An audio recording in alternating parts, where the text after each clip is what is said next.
Good morning, everyone, and welcome to the Housing Land Use Committee of June 17th, 2026. Will it please come to order? It is 9:03 a.m. I'm the chair of this committee, Nohelani Uuhajans.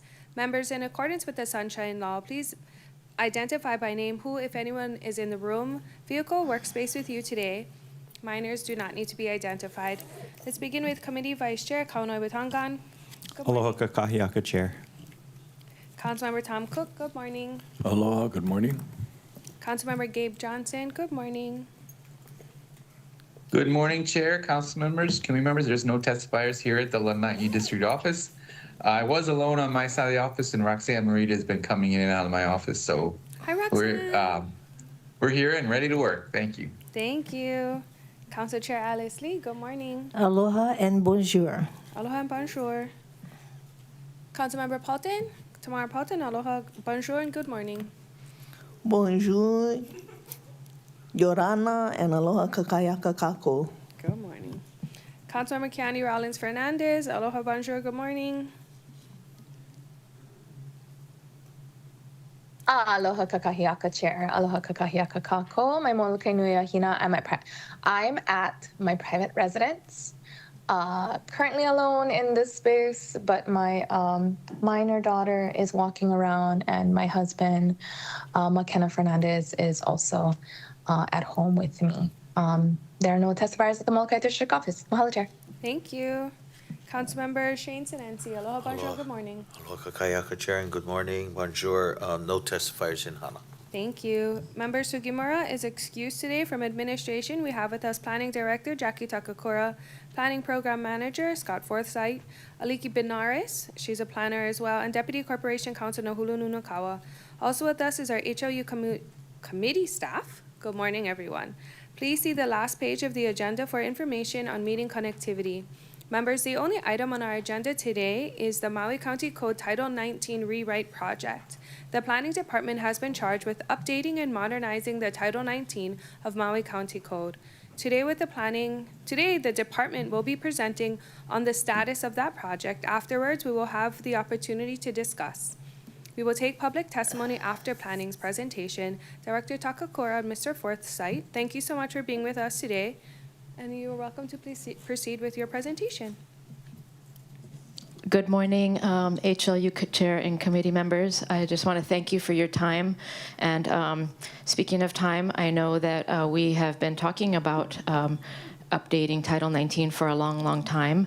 And the process, it will take time. And I'm going to show you why. And I have to stand up to do this. This is the code. This is Title 19. This book, if you can see it, well, it's on the table and it's quite large. And yeah, so what I've been told is it's one of the largest chapters in Maui County Code out of all the different code chapters. But we're in this for the long haul together, and through our collaboration with the administration and the legislative branch, we'll get through this and make this a better chapter for to make Maui a better place to work and live. Because this is foundational. The zoning is foundational. Land use sets the tone for pretty much everything else. So without any further ado, I'm going to pass it over to Scott, who is our fearless leader on this project. Thank you very much. All right, thank you, Jackie. Good morning, Council, Chair. Good morning. Can't Once hear you. again, I'm Scott Forsythe. Oh. All right. Real close to you. That a little bit better? No, you can move the mic, do you? Yeah. Better. Okay. Close to the mic. All right. So once again, I'm Scott Forsythe, Planning Program Manager for our Plan Implementation Division. And with me is Senior Planner Aliki Benares. Also joining us online is the consultant team from Orion Planning and Design. And also to mention the members of the Planning Department's advisory team who are critical. Oh, you can go to the next slide. Yeah, sorry.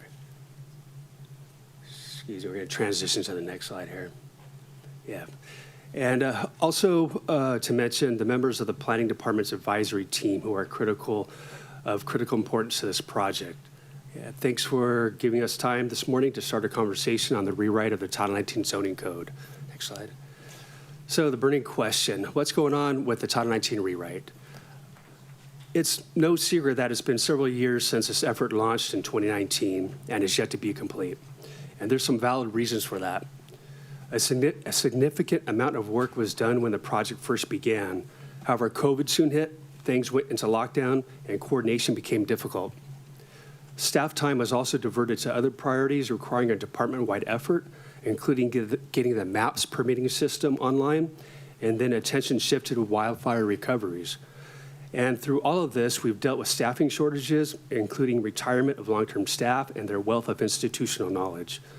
And the department is now on our 4th planning director since this all began. So please be kind to Jackie. We like her. But there's good news. A considerable amount of work is underway, and we have a path forward for how this will all get done. Next slide.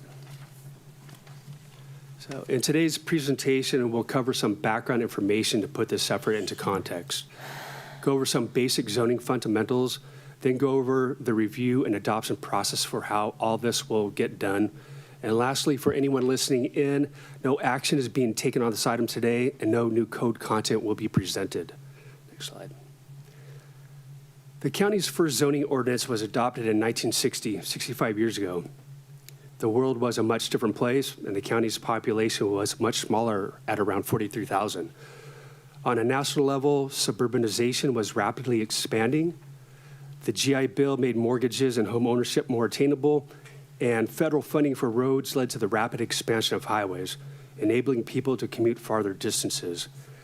Now, Maui doesn't exactly fit the same model as what was happening nationally. However, there are similar characteristics. For instance, town centers like Wailuku and Paia were self-sustaining communities where housing and business activities were in close proximity for daily needs. But as home ownership was becoming more attainable, developments on the outskirts of town were popping up, such as Kahalui's Dream City in the 50s. And people like this. They could afford buying their own home and could hop in their own car to go where they wanted to. Also, zoning principles were conducive to this type of development, meaning housing is put here, business over there, processing plants over there, and so on. Then around the 1970s, a steady increase in the island's population ticked upward for the next several decades. The population went from about 71,000 in the 80s to around 160,000 where it is today. However, as this growth was happening, zoning code concepts stayed relatively the same, and remedies came in the form of many, many zoning code amendments that continue on to this day, ultimately leaving us with a patchwork Franken code of regulations we use today. So what is Title 19? We'll cover more of this in the next section, but before going any further, here's a basic understanding on Title 19. Maui County Code consists of 22 titles, and Title 19 is a zoning code. That book that Jackie had up here on the table reflects all of the titles with the Maui County Code. In its most basic sense, it regulates the way we use land and parameters for how we build, such as how far from another person's property line you can build and to what height. It identifies zoning district types, such as residential, commercial, and industrial districts, and what types of activities can happen in those areas. Title 19 also includes regulations for things such as accessory structures, parking and landscaping, and requirements for bed and breakfast and short-term rental homes. It also provides the rules and processes for various permits, such as change in zoning, conditional use permits, or special permits. The administration of Title 19 is done by the Planning Department. Maui County Code of Ordinances. The 22 titles in County Code are listed here on the right of your screen. Two other titles are closely tied with the zoning code and often get confused with it, including Title 18 subdivisions and Title 16 buildings and construction. And both do not fall under the purview of the Planning Department. The permitting processes can be complicated to understand, but it needs to be mentioned that there are other processes at play that won't be addressed by the rewrite. Next slide. Now we'll start getting into the Title 19 rewrite. In 2018, an audit of the zoning code was completed, and it provided us with many findings on the existing code. What the audit told us is pretty much what we already knew, but it really provided us with a base or starting point to begin a comprehensive overhaul of Title 19. In general, the audit told us that the code's framework is outdated and we're long overdue for a rewrite. The code is fragmented due to decades of piecemeal amendments that have left us with a confusing, contradictory, and difficult to navigate and administer code. It's misaligned with our plans and lacks a strong relationship with the general plan, and will fail to effectively implement the modern visions being laid out in the more recently adopted community plans. The rewrite will address these issues, and will also aim to, among other things, be more cohesive, organized, user-friendly, and modernized with planning best practices and principles that promote well-designed communities. You can find the full audit report on the website t19rewrite.org. Next slide. On this slide, I won't get into the details on all these topics, but it's worth mentioning that quite a bit of work has been done, especially pre-COVID and over the last year. And we are working hard to deliver draft content to you and the community starting later this year. I'll go over that when reviewing the schedule later in the presentation. Next slide. All right, now in the next several slides, I'll cover some zoning fundamentals. We'll go over exactly what zoning is, how it fits into Hawaii's unique land system, and importantly, clarify what zoning can and cannot accomplish. This foundational understanding is vital as we begin working together to modernize the code. So for starters, there are two basic elements to the code. The zoning regulations are codified as Title 19 in the County Code of Ordinances, and this is hosted online by a platform called MuniCode. There's also the zoning map that identifies each property zoning designation. This is not in MuniCode and can be found on the Planning Department's website. The scope of the rewrite project is to update the zoning regulations found in MuniCode. If the rewritten code triggers the need to update the map, then that would occur as a separate effort following the adoption of a new code. Next slide.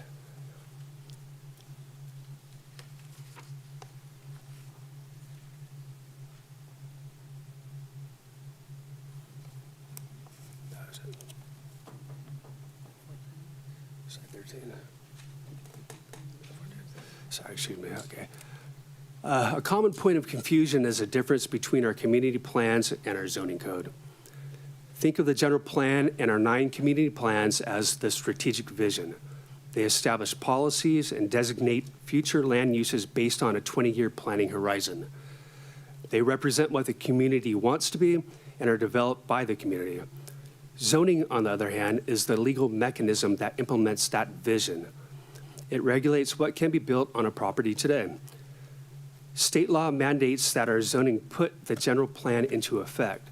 However, right now, our current Title 19 does not have a strong relationship with our adopted plans, which makes plan implementation incredibly difficult. This is a primary driver for the comprehensive update.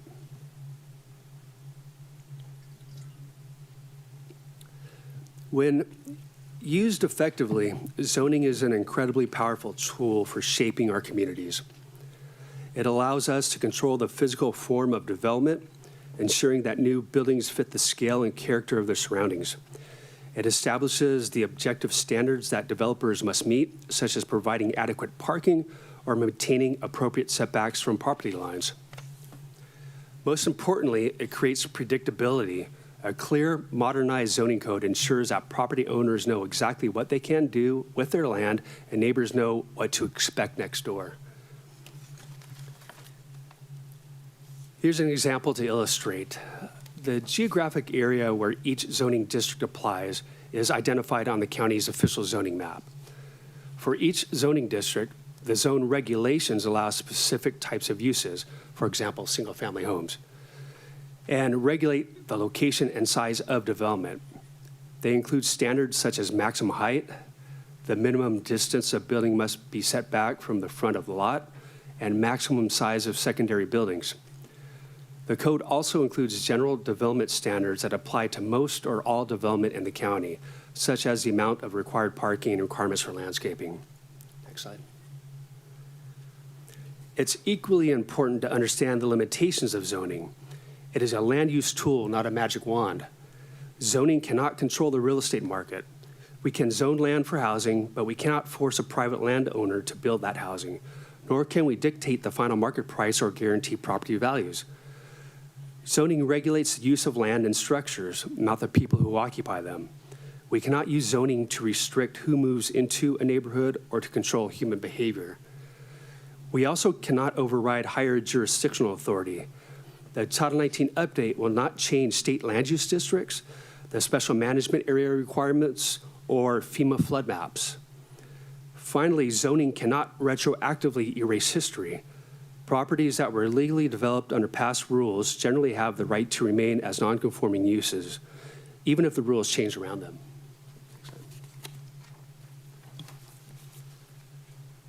So what Title 19 is not? Title 19 is not the SMA. However, zoning standards still apply within the SMA. SMA is state law that's administered by each county planning department via Planning Commission's SMA and shoreline rules. And as we already covered, Title 19 is not the building code or subdivision codes. Zoning regulations apply to developments. However, building and subdivision regulations and permits are not administered by the planning department. I'll now go over the process by which you, the council, and the planning commissions will review the draft code content and how the community can get involved. Basically, the new draft code chapters need to go through a formal review and adoption process.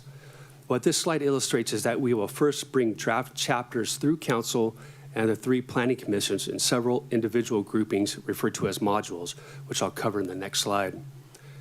Once we get all modules of draft chapters reviewed, we'll then bring the entirety of it all through the commissions and council for adoption in one ordinance. The draft code chapters will be divided into smaller groups for incremental review, as opposed to the entire code working through all at once, which would be an overwhelming amount of material and information to comprehend. Similar topics have been grouped together in these modules, and complex issues have been spaced out in different modules.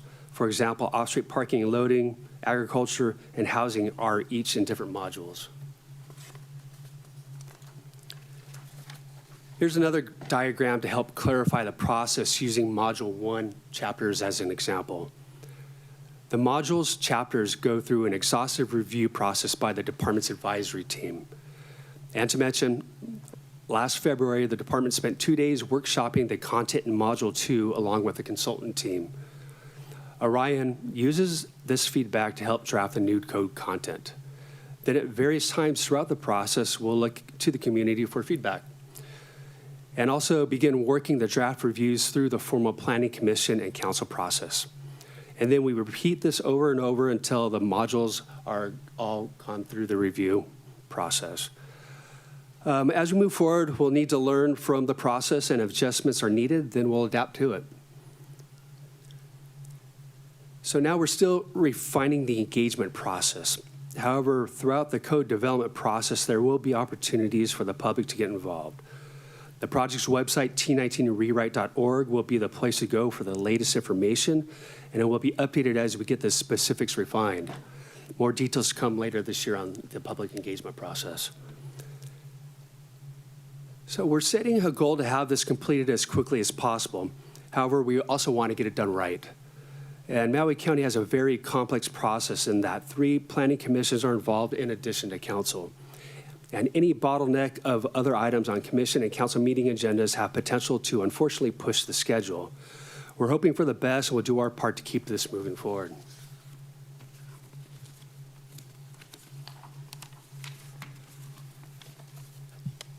Now, a general overview of what's to come.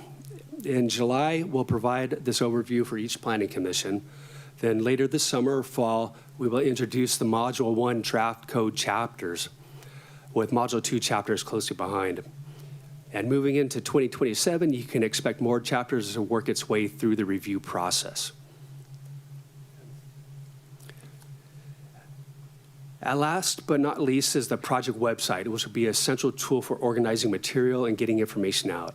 We encourage anyone interested to visit t19rewrite.org and sign up for updates to be made aware of new announcements. And in closing, I want to emphasize that this is a complex undertaking, and it won't succeed unless we all mutually collaborate on this effort. But it can be done, and the department is committed to getting it done for the betterment of Maui, Molokai, and Lanai. Thanks. That's the end of our presentation, and be happy to answer any questions you might have. Thank you. Before we get into questions, though, we're going to do some testimony. So testifiers wanting to provide testimony should sign up in the lobby, join on the online meeting via the Teams link or calling to the phone number noted on today's agenda. Written testimony is encouraged and can be submitted via the e-comment link at mauicounty.us/agendas as well. For individuals wishing to testify via Teams, please raise your hand by clicking on the Raise Your Hand button. If calling in, please follow the prompts via phone, *5 to raise and lower your hand, and *6 to mute and unmute. Staff will add names to the testifier list in the orders as the testifiers sign up or raise their hand. For those on Teams, staff will lower your hand once your name is added, and then staff will then call the name you're logged in under or the last 4 digits of your phone number when it is your time to testify. At that time, staff will also enable your microphone and video. Please ensure your name appears in Microsoft Teams as the name you prefer to be referred as or anonymous if you wish to testify anonymously. If you're in person, please tell the staff if you would like to testify anonymously. Otherwise, please state your name for the record or at the beginning of your testimony. Oral testimony is limited to 3 minutes, and if you're still testifying beyond that time, I will kindly ask you to wrap up your testimony. Once you are done testifying or you did not wish to testify, you can also view the meeting on Akaku Channel 53, Facebook Live, or mauicounty.us/agendas. We will do our best to take up each person in an orderly fashion. And staff, if you could please call up the first testifier. Chair, the first individual signed up to testify is Kahala Johnson.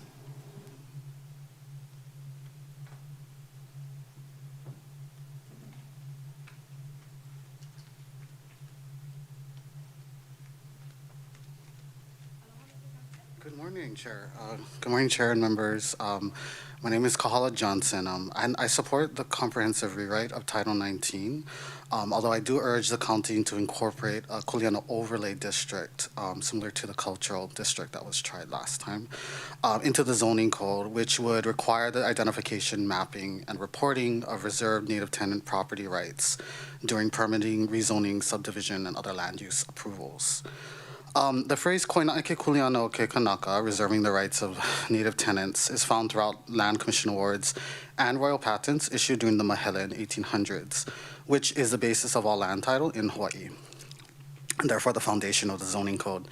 The statement creates a legal encumbrance reserving the rights, interests, and reciprocities of native tenants within a property as a condition of awarded titles.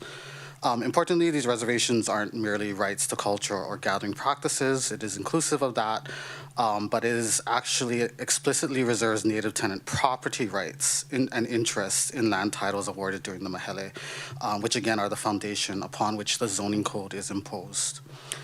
These rights create a legal reality that's not presently visible within the zoning framework. Existing zoning maps identify residential, agricultural, commercial, and industrial uses, but they do not identify lands burdened and encumbered by reserved native tenant rights and other Kuleana interests. As a result, the county administers land use through a system that recognizes zoning classifications while failing to acknowledge native tenant property interests that burden ownership and use of the same lands. I therefore urge the county to establish a Kuleana overlay district, which would require identification, mapping, and consideration of those reserved rights prior to any land use approvals. The county already administers overlay districts for things like flood hazards and wetlands. Kuleana rights deserve no less recognition. Furthermore, and in conclusion, I also urge the county to adopt, I know this is a process, it'll take a while, but to adopt supporting policies requiring native tenant right assessments for discretionary land use approvals, GIS mapping of lands containing reservation clauses, and consultation and reporting procedures demonstrating that projects will not impair reserved tenant property rights. I believe the Title 19 offers us an opportunity to modernize but also decolonize zoning, and mahalo for your consideration. Thank you, members. Any clarifying questions? Member Paulton. Thank you, Chair. Thank you, Dr. Johnson. I wanted to clarify, what the criteria should be, in your opinion, to accept Kuleana information. Would it be deeds, genealogy? How would we differentiate a legitimate Kuleana claim from maybe one that isn't?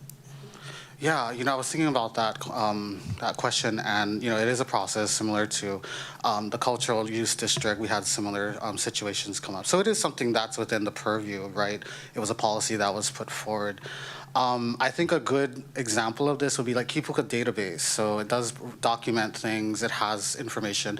It's publicly available. Of course, the key issue with Kipuka is that, well, one, it doesn't have regulatory force, and then two, people can check it or not check it. Like it's not a mandated part of that. So I do think that Kipuka does provide kind of an opportunity for us to have land titles, the names of native tenants who can claim kuleana there, and from there, like genealogical documentation can be provided. Yeah. So there are existing things like burial council, things like that, which again brings us into all the wonderful niceties of Kanaka politics. However, it is part of the system already. So, yeah. The Kipuka database is part of the system already, is what you're saying? Oh no, I'm saying things like the burial council, yeah, with the recognition of lineal or lineal descendants and the presentation of genealogy. And then to also clarify, the subject to the rights of the native tenants was the law under kingdom law, but under occupation, is it part of U.S.? Yes, so this is where interpretation of the original context of Koina Eke Kuleana. Today we have a state occupying state version, which I would say reduces and limits native tenant rights to like cultural and gathering, which are important, not saying they're not. I'm not contesting that.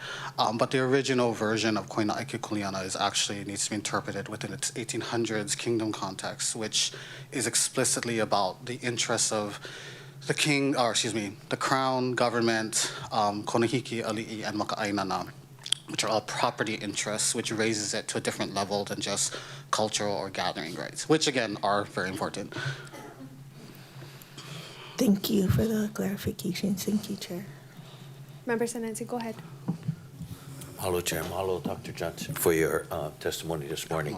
For Kuleana properties, there's already a set amount. We're not increasing the Kuleana properties. Right, exactly. So that phrase "Koina Eke Kuleana Ke Kanaka" is already present on the given land title and parcel, which the zoning later came on, right? So yeah, we're not like trying to necessarily increase things. I think it's just it's invisible right now within the zoning code. So we're trying to raise that up to become more visible. But yeah, it's the existing things. Yeah. Okay, thank you for that clarification. Yeah. Thanks, Chair. Thank you. I have a question unless anybody else has a question too. Excuse me. What is the reservation process that you mentioned? Can you explain more about that? Yeah, the reservation is the translation from Koina'e Kikuliana. So Koina'e means to reserve, right? Okay. And so the reservation means that although I may have at the time of the Mehele received a land title to maybe like a land in, I don't know, Waikapu, that phrase says I do have ownership, allodial title to the land, with the exception of any other people who might claim, any other native tenants that might also claim interest. So that could include my family. Mm-hmm. It include other like folks in the community. Yeah. Okay. Thank you so much. Yeah. No worries. Thank you, Chair. Anybody else? Okay.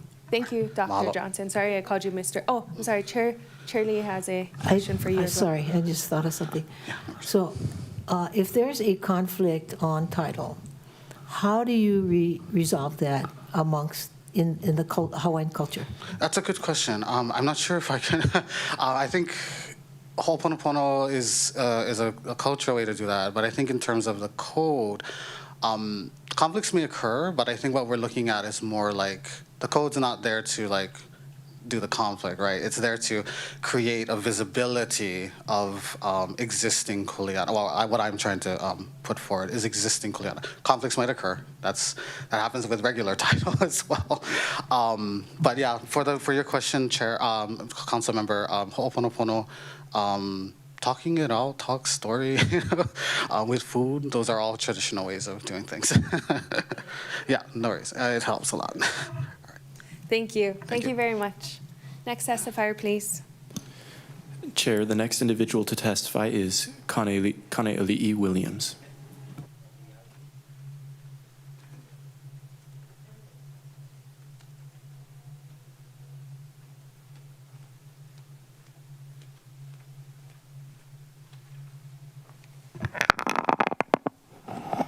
Aloha.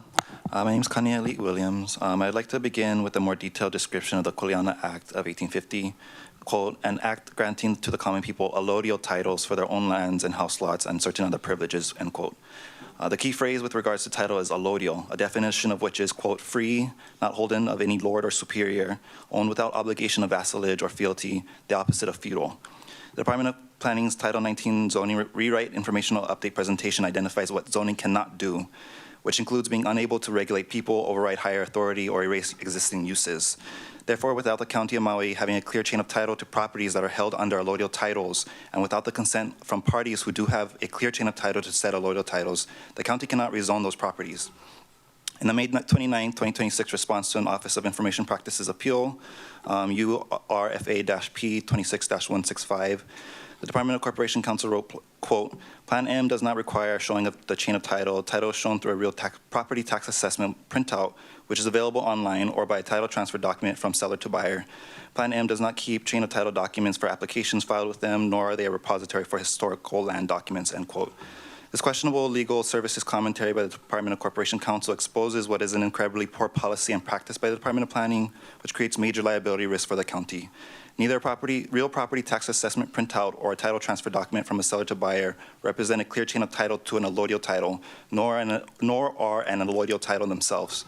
In order for there to be a clear chain of title to an allodial title, there must be documents tracing back to legal interest to the royal patents awarded by the government of the Kingdom of Hawaii during the Great Mahele, and they must also be absent of fraud. That chain of title needs to go beyond merely a preliminary title report conducted by a title insurance company that selectively traces only a few conveyances back without connecting to the allodial title document, and that fails to disclose the exclusively reserved rights of the tenants.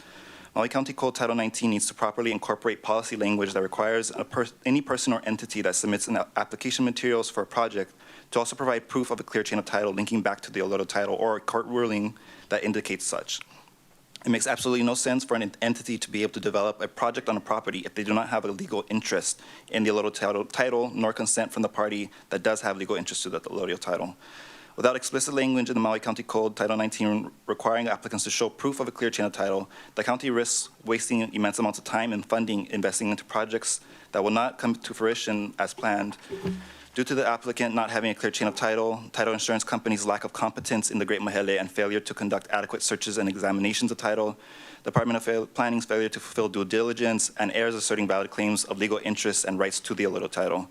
This is particularly important when the county attempts to rezone someone else's private property to, quote, public, quasi-public, end quote, without the county having a clear chain of title to the allodial title and without the consent of the private property owner who does have legal interests and rights to the allodial title, such as is the case for Bills 89, 90, and 91.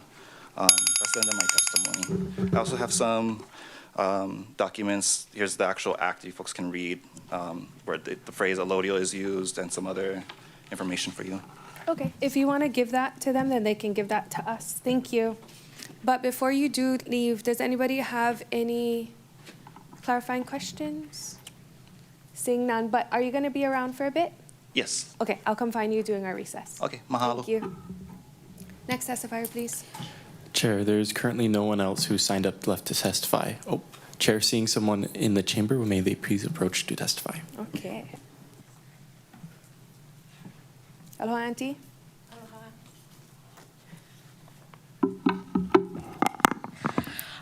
Okay.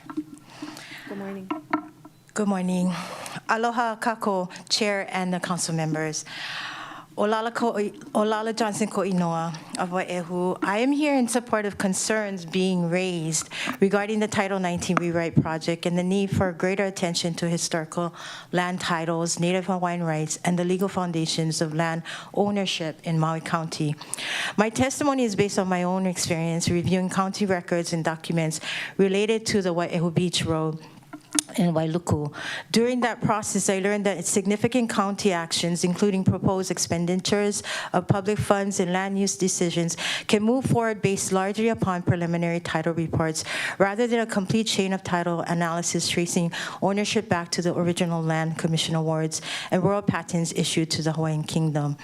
When questions are raised regarding historical conveyances, native tenant rights, and the connection between modern ownership claims and original allodial titles, county departments acknowledge that they do not typically maintain or require chain of title documentation. Instead, reliance is often placed on tax records, deeds between recent parties, or title reports prepared for modern transactions. For many Kuleana families, this raises concerns, or serious concerns. The lands awarded through the Great Mahele and subsequent royal patents were not merely parcels of real estate. They represented recognized property interests under the laws of the Hawaiian Kingdom, often accompanied by rights and responsibilities that remain important to descendants today.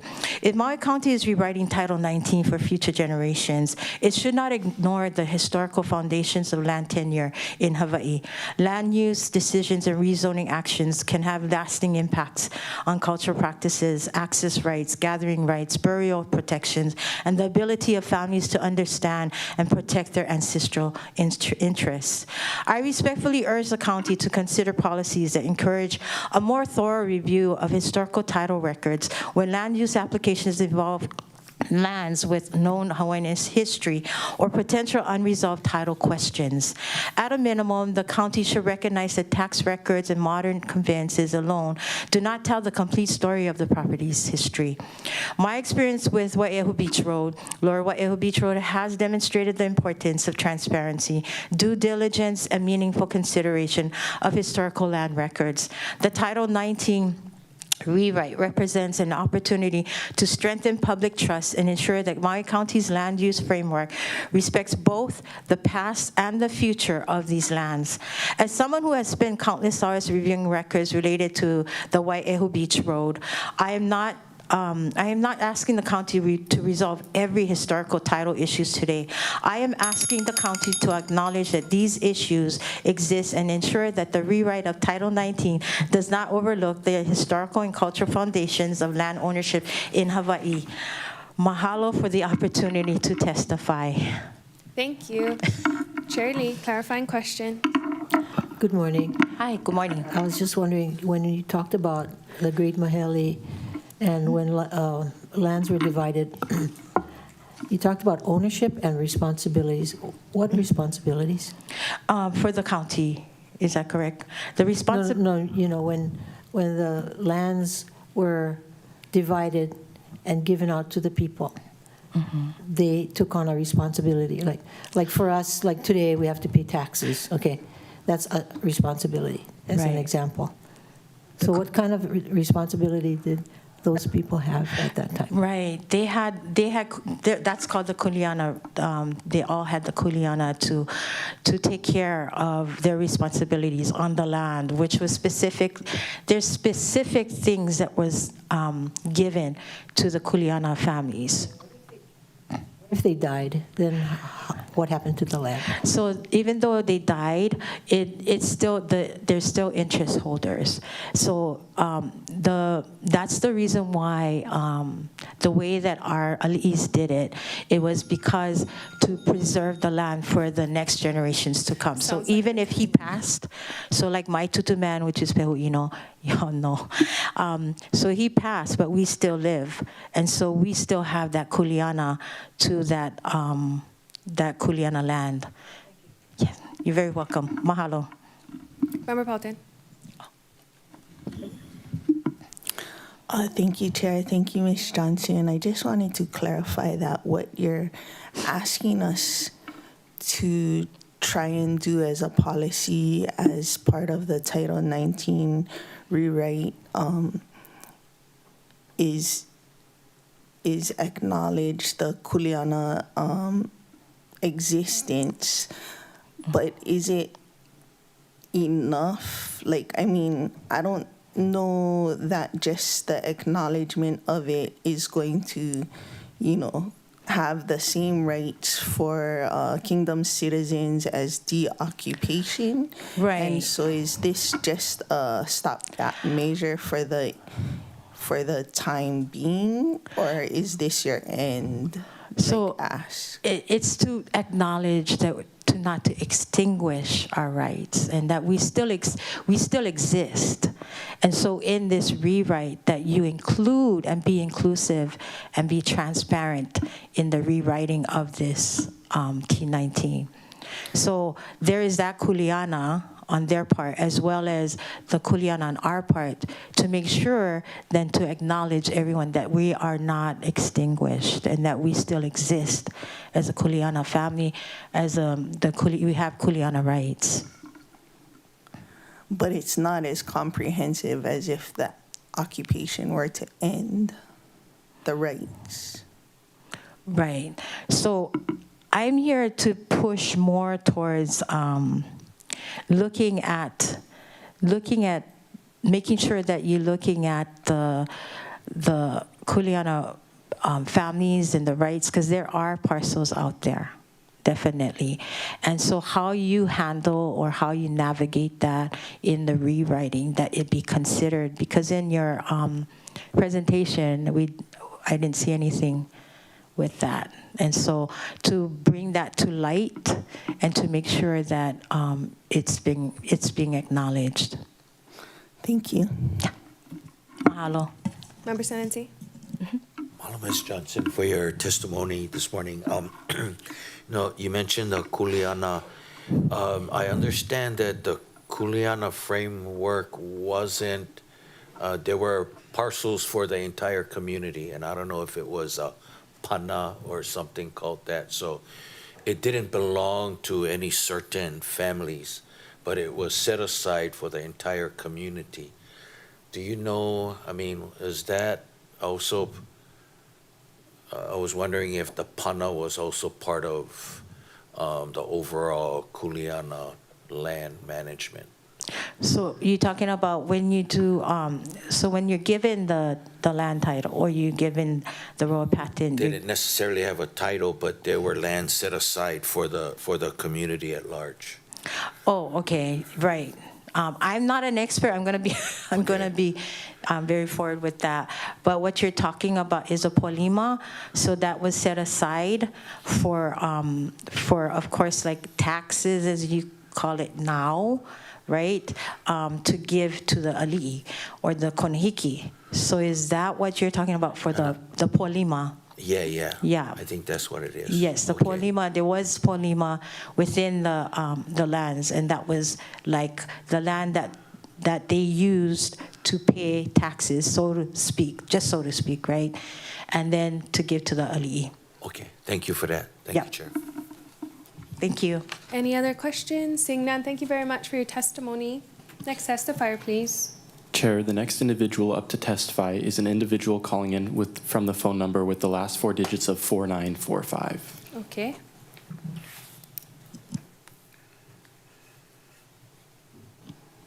Would the individual please click *6 on their phone to unmute?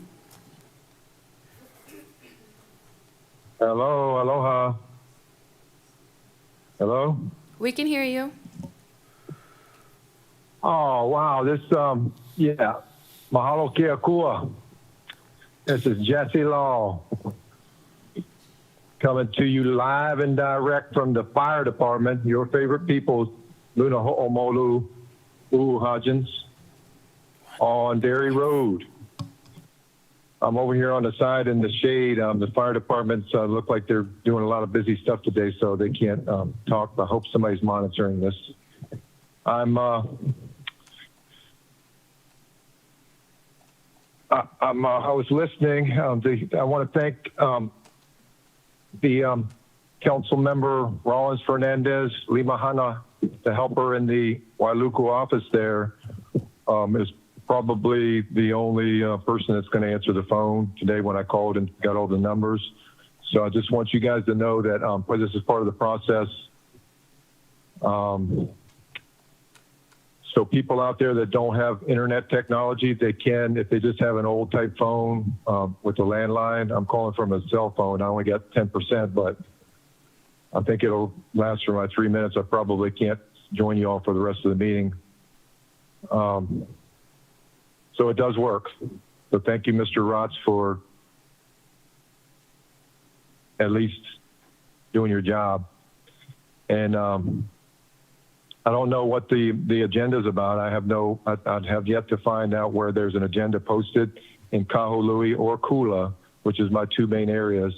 I used to stick around, so at least it would be nice if the Mr. Law, do county you council. have testimony related to what's I knew on the you were going to agenda, interrupt which me, is the Noelani, but I got it Title out. 19? At least I got I'm was trying to able tell you to what's say on that the I agenda can if you speak. want to listen, because you don't have I it. did listen. So I'm telling you, it's on Well, the why would Title you waste my 19 3 minutes rewrite. telling me what it's about when it's not your job? It's the job of the OCS office to post it somewhere where people can read Okay. it. Do you have anything I- related I to mean, the I like you Title and all, but- 19? If not, you're done. Just said I'm unsatisfied with your service, lady.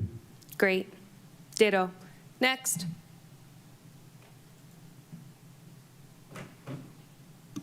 Chair, there is currently no one else who is signed up left to testify. If somebody would like to testify in the chamber, please let staff know, or on Microsoft Teams, please raise your hand. This is the final call. 3, 2, 1. Chair, it appears that nobody wishes to testify. Members, seeing there are no individuals wishing to testify without objection, I would now close oral testimony. Thank you. Written testimony will still be accepted. And we're going to begin discussion. I'll start on this end with Committee Vice Chair Batangan for your 3 minutes. We're going to do 3 minutes for as long as we need to. So feel free. Thank you, Chair. Thank you, Department, for being here with us and for that overview of your work. Can I ask how large your team is overseeing the Title 19 rewrite? So, Mr. Forsythe, I know it's the two of you. Is there any additional staff at the department working on this? Yeah, within the planning department itself, we have we call it the Title 19 Task Force. It's the advisory committee. It consists of the division chiefs from the current planning division, the long-range planning division, zoning and administration, and the administrative planning officer, zoning supervisor, department management director, as well as subject matter experts for specific topics, planners within that are more familiar with specific topics. Okay, so you have the task force within the department, and then you mentioned Orion is the planning firm contracted out to help with this? That's correct. So management or oversight of the contract is through who, the task force, or is it through your division? The plan implementation division oversees the contract. Okay. I guess I'm asking the questions to try to just get a sense of what kind of resources are being put towards this effort, because you described it's quite a lift, and I just want to make sure that you have what you need. I think I saw the financial figure in the proposed budget for FY27, but I'm trying to figure out a sense of staffing and capacity within the department to keep on schedule.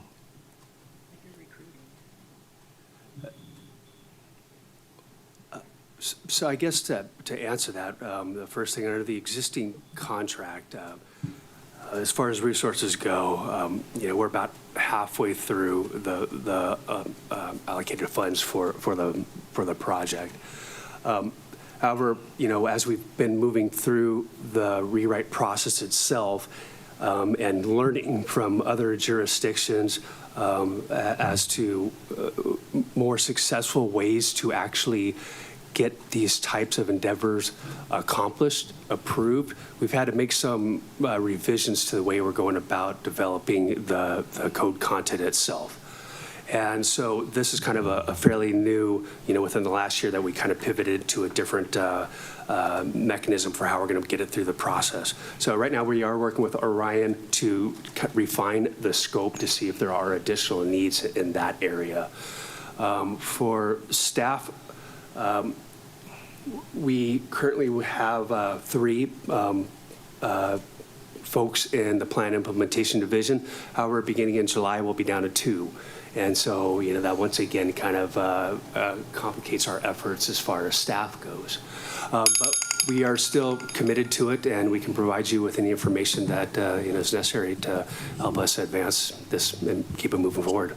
Thank you, Mr. Forsyth. Thank you, Chair. I heard the time. Of course, thank you. Member Paulton. So many questions. Thank you, Chair. I think I'll start out with, you said Planning Implementation Division is the lead. So it doesn't affect like the folks with long range that are working on the community plan as much. They're able to work concurrently, parallel to what this effort is. All of the other divisions are working in parallel to this effort, yes. Okay. And then does this new Title 19 rewrite policy or whatever have capacity for the things the testifier said, as well as, a lot of times there's conditional change in zoning. And that has been one of my big issues, is that we put these conditions on as a change in zoning, but there's not the institutional knowledge kept track of anywhere except for in the ordinance, which is kept on, I think, the council website. So how does like a brand new planner coming into the planning department, how would they know that there's these conditions attached to a particular zoning without having been in the room when the conditions were assigned? Chair, I can answer that one. So that was a two-part question. And regarding the testimony provided, I will look into that, but that I think is going to be a bigger conversation than just the planning department.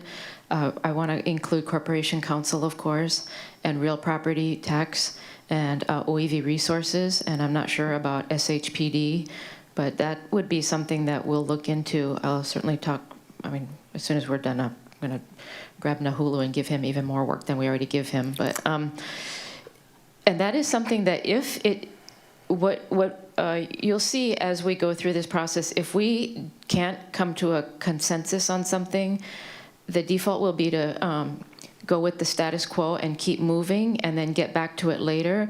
But at least we could begin the conversation on how to address that, where it should appropriately go.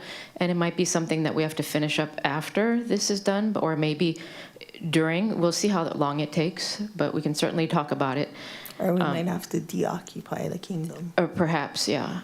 I don't know. But and then regarding your second question about conditions on changes of zoning, it's really important to have those conditions really clear in the ordinance, because you're right, we have new planners that are looking at this ordinance and they're wondering, what does that mean, or what are we supposed to implement? So the one good thing is, when anybody wants to do anything with a property, they have to ask for this land use designation form, and then we have staff in zoning division that do all that research and reference these ordinances that are related to that TMK.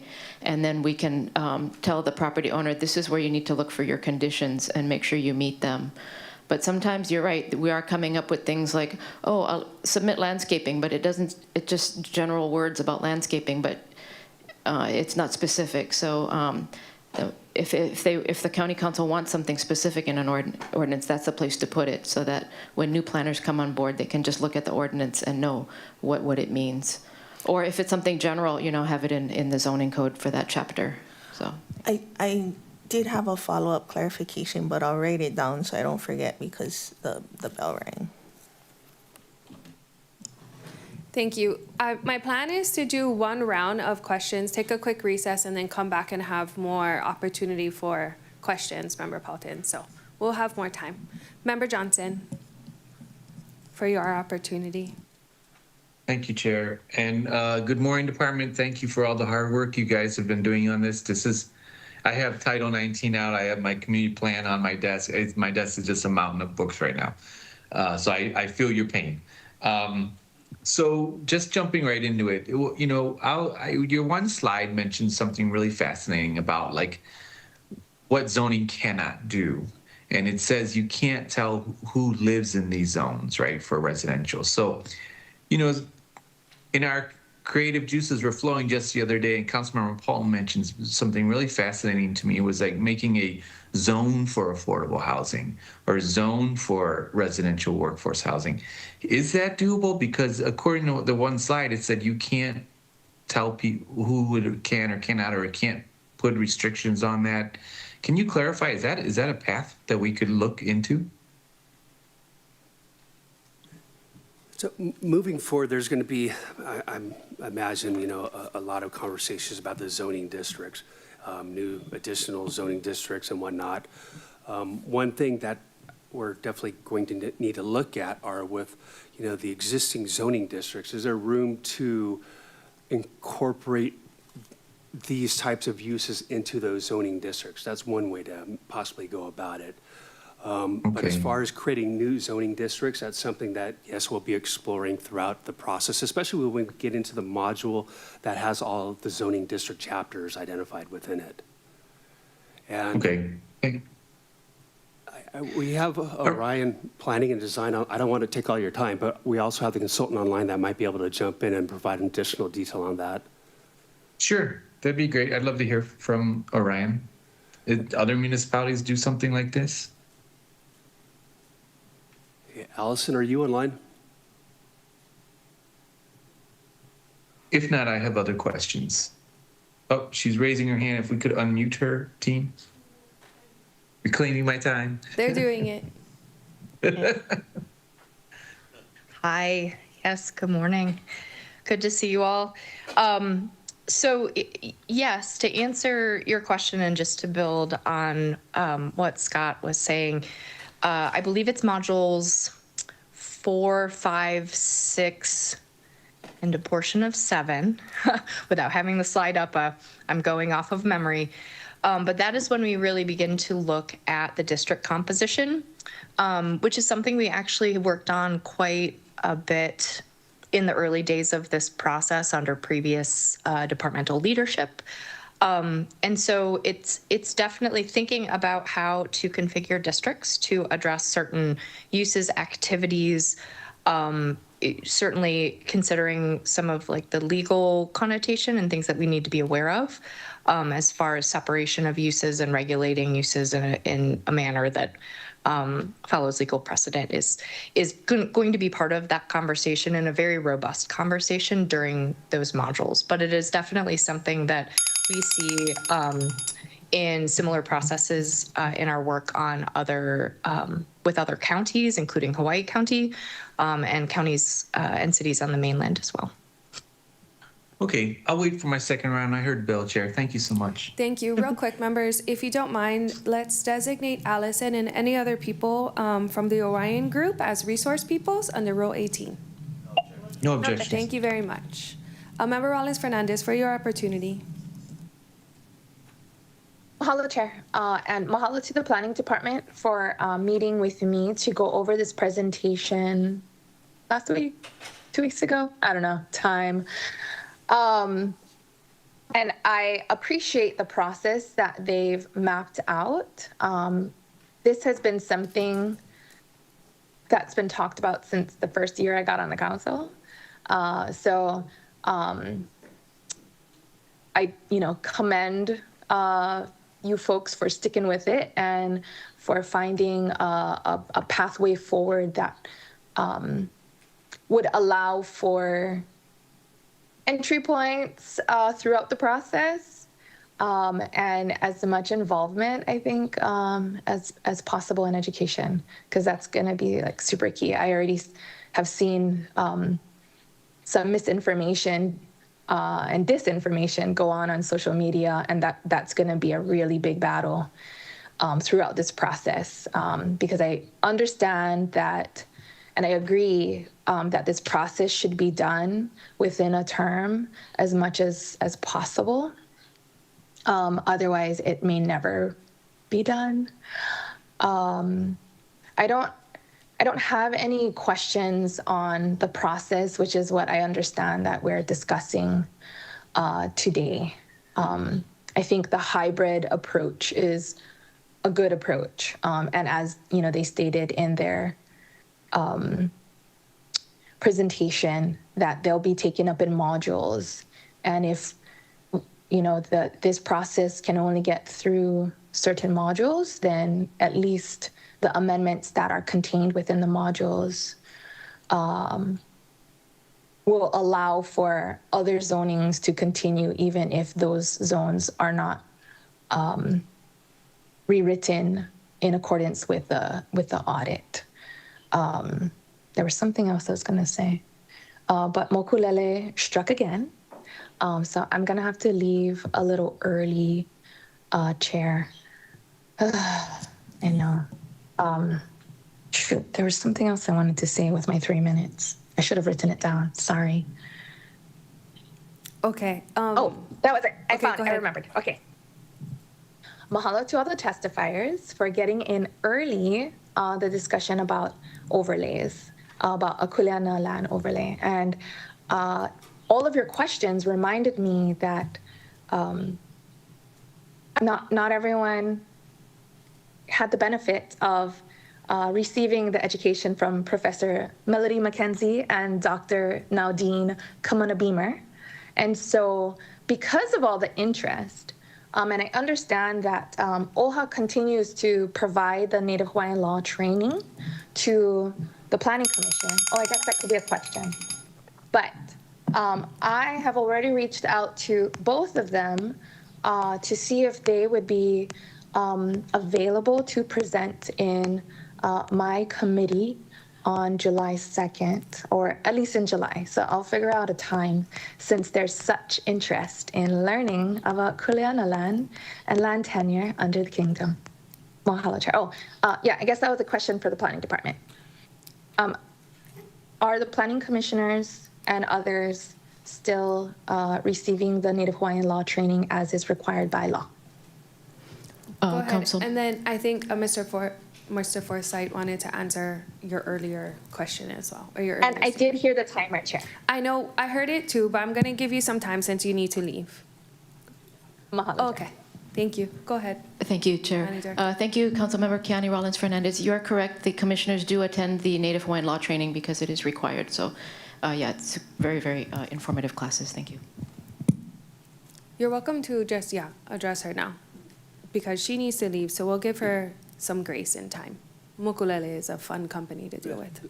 No, I just wanted to mention, because unrelated topic, sorry, that as I'm looking over at Nahulu, we do have corporate counsel on our task force, and they're a valuable resource in this process as well. So just wanted to mention that. Thank you. Oh, mahalo for that.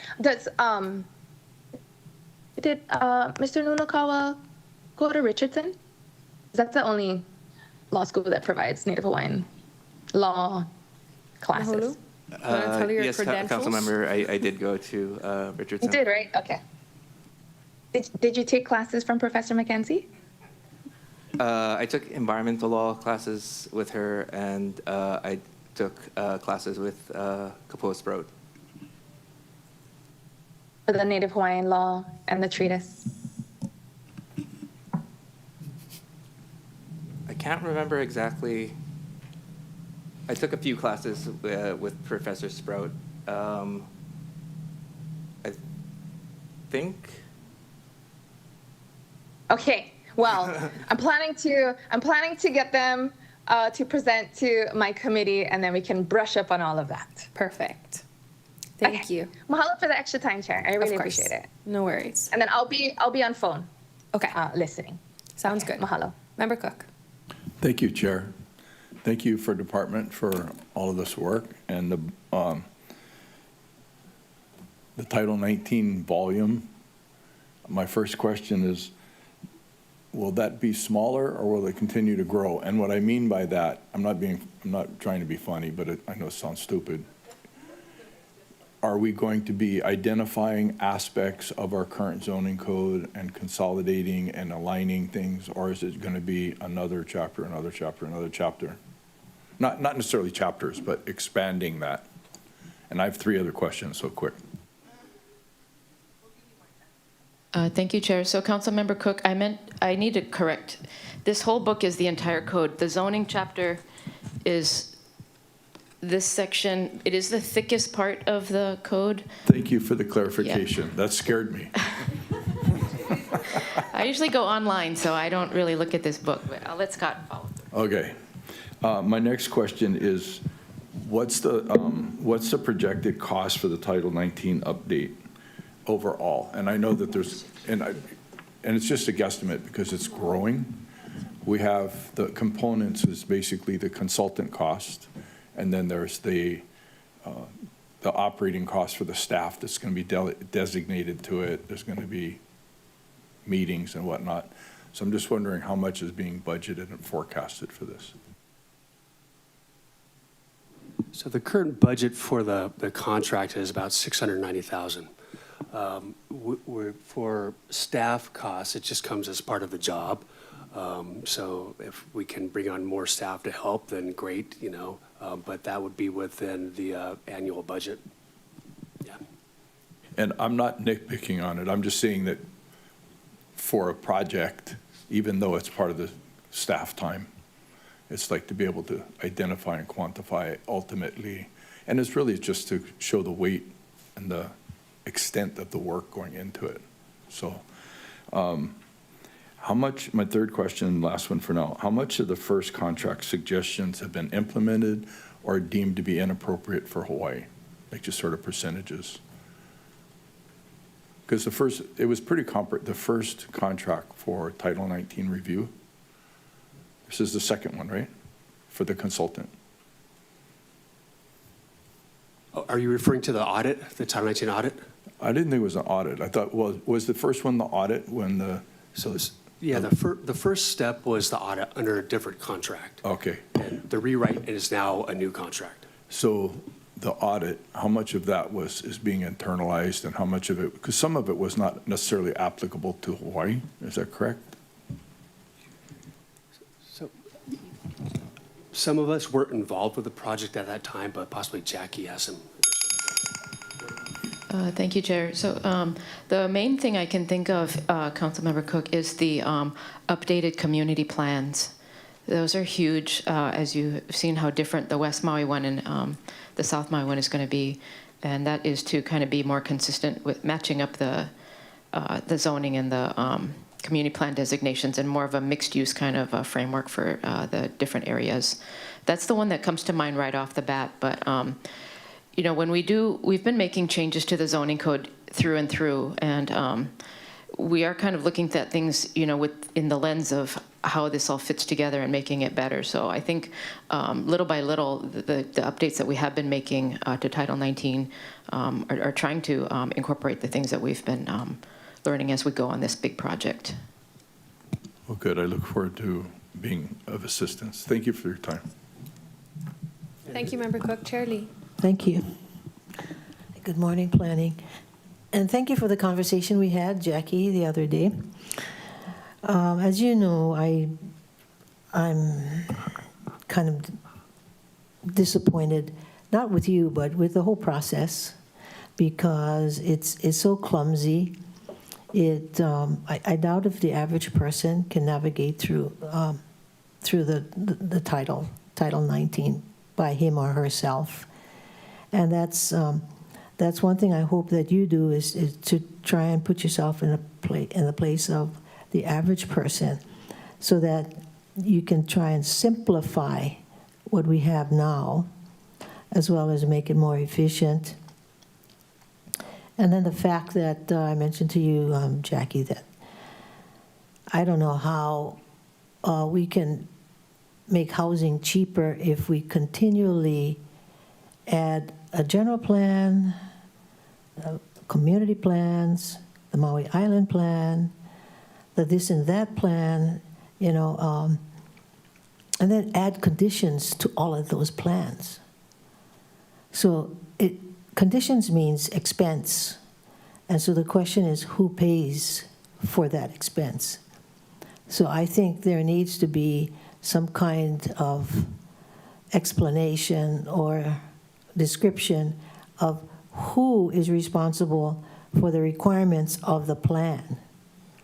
So, you know, logically, The county should be responsible. If they impose conditions, they should be responsible. So the county should have timelines so that these plans don't go on forever not being implemented. So those are the concerns I have. And you know what? I'm glad that you're going to be resolving all of them in the near future, and I look forward to it. Any comments? Thank you, Chair Lee. Regarding being able to use Title 19 for average people, one of the outcomes will be that it's going to be it will have more charts and more graphics, not as verbose, and so that should be easier. There'll be a table of uses. All you have to do is look at a table to figure out if things are permitted or not. So that will be a huge deal, so that just being able to look quickly instead of having to read, you know, is it permitted, is it principal, is it special? So that's a big one that will really help it a lot. Also, simplifying processes is going to be a big one, and that will help fundamentally. Regarding who is responsible for plans, actually that is a conversation that we've been having with Corporation Council about including in the implementation of community plans things that the county can do, and really narrowing the focus so that it's much more implementable. But that's a different subject. But you're spot on, Shirley. Thank you. Thank you. I appreciate your willingness to try and tackle these things. Thank you. Thank you, Chair. Member Sinensi. Mahalo, Chair, and mahalo for that presentation. Thank you for meeting with me prior. I know we did have a conversation about agriculture, and I guess my question would be, what are some of the plan updates to agriculture? Which module is agriculture in? And if it includes agriculture estates? So we know that the agricultural district discussion is going to be, you know, one with a lot of interest in it.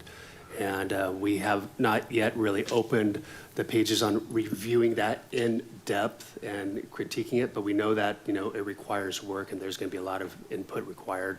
And so when we get to Module 5, that's when we'll start discussing the agricultural district. Oh, okay. Thank you for that, Mr. Forsythe. And then for scheduling, I know East Maui has a lot of agriculture zoning, which I'm sure my community would want to be a part of that discussion. As far as scheduling and timeline, I know that there's a Molokai Planning Commission and Lanai Planning Commission. Will some of these be sent to the HANA Advisory Committee so that the East Maui community can weigh in on the discussion? We'll be asking the Maui Planning Commission to refer it to the HANA Advisory Committee. Okay, all right. Thank you. Sure. Thank you, Chair. Of course. Seeing that we had one round, I want to take a quick break. We'll do 14 minutes and come back at 10:30. And when we come back, we can do a 5-minute question period and we can just exhaust our questions. So we'll take a 14-minute recess, come back at 10:30.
Thank you and welcome back. Oh, will the HLU committee please reconvene? Thank you and welcome back.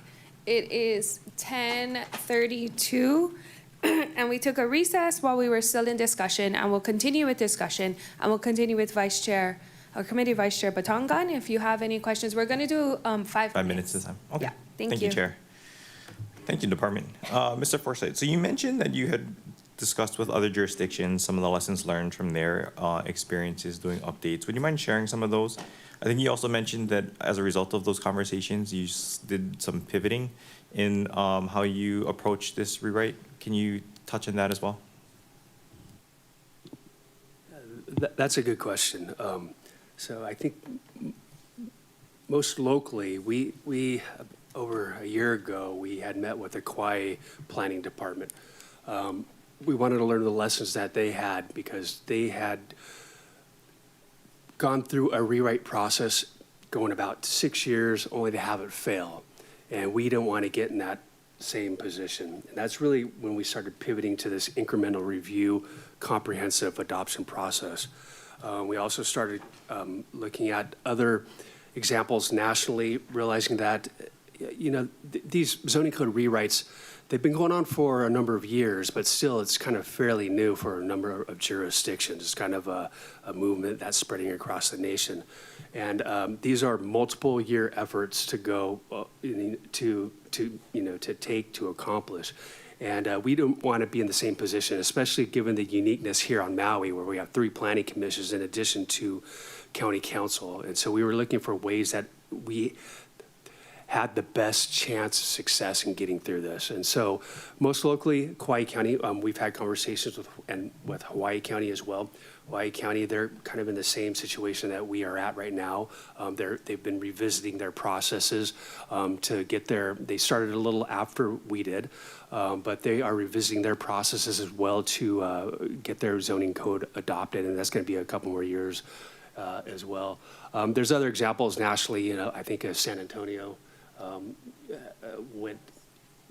I think they went 10 years and had their code not get adopted until they had to finally work some things out and then get it adopted. So we just don't want to be in that same position. And then I think I missed a follow-up question to that.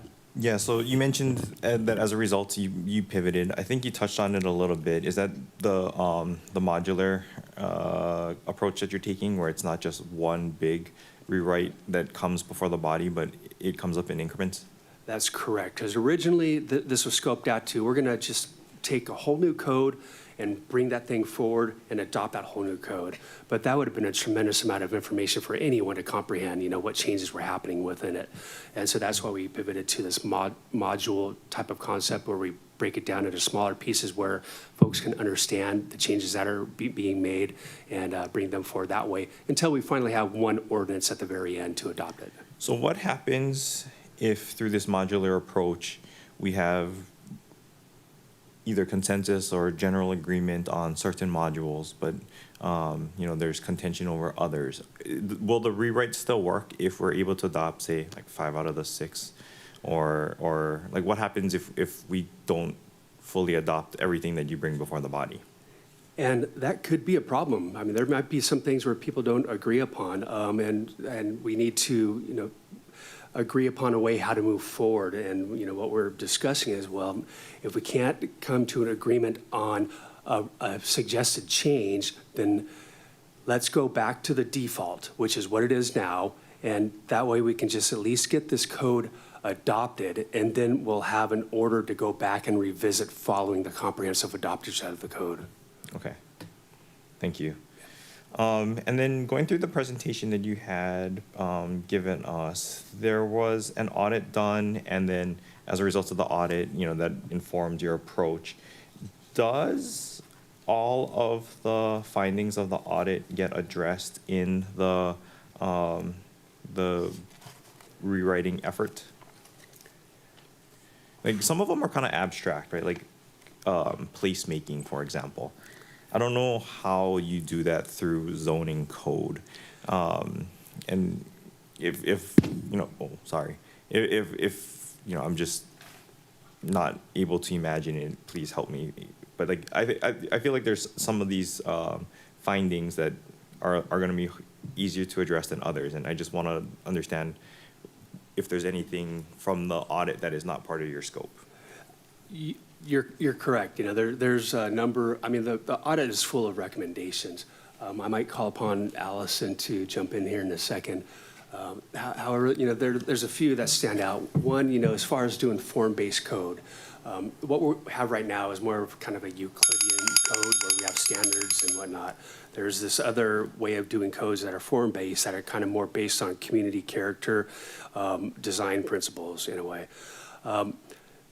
Our code is a countywide code, so it would really be difficult to do a form-based code countywide. What we'll need to do is go back in time and possibly focus on areas maybe like Wailuku, you know, as the community plans are being updated, to go back into kind of those core areas, you know, the areas where people are more, yeah, you could walk from 5 minutes here to 5 minutes there, you know, type of thing, and focus on a form-based code or within downtown Wailuku. So we won't be doing form-based code during this version of the code. There's other things such as having a digital online version of the code that's more user-friendly and interactive. We are constrained really to working within, as I referred to in the presentation, Muni code, which hosts all of the code content. We're kind of constrained to the parameters that are available by Muni code.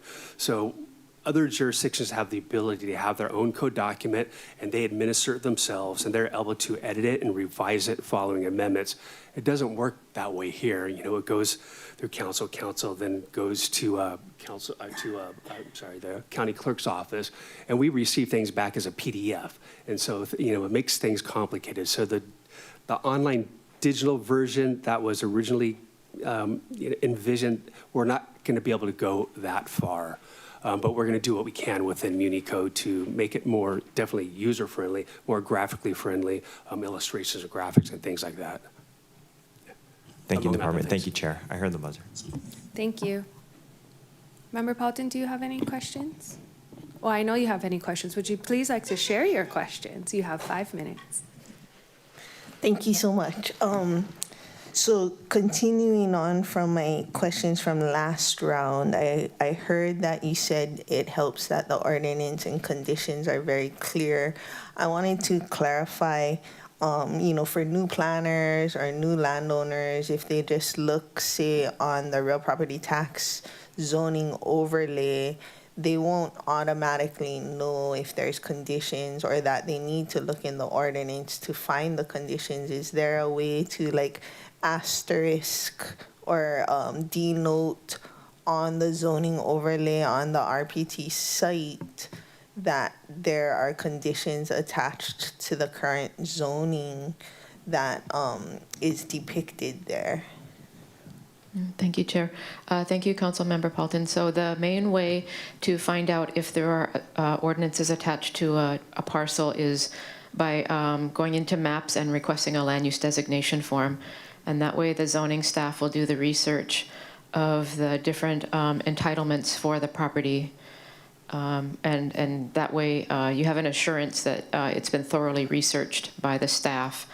And they're pretty quick about doing all of that. But the ordinances are referenced on that land use designation form. That's what we have for now. And anyone can request those. They just go through maps, and you can get that information. And it has more than just ordinances.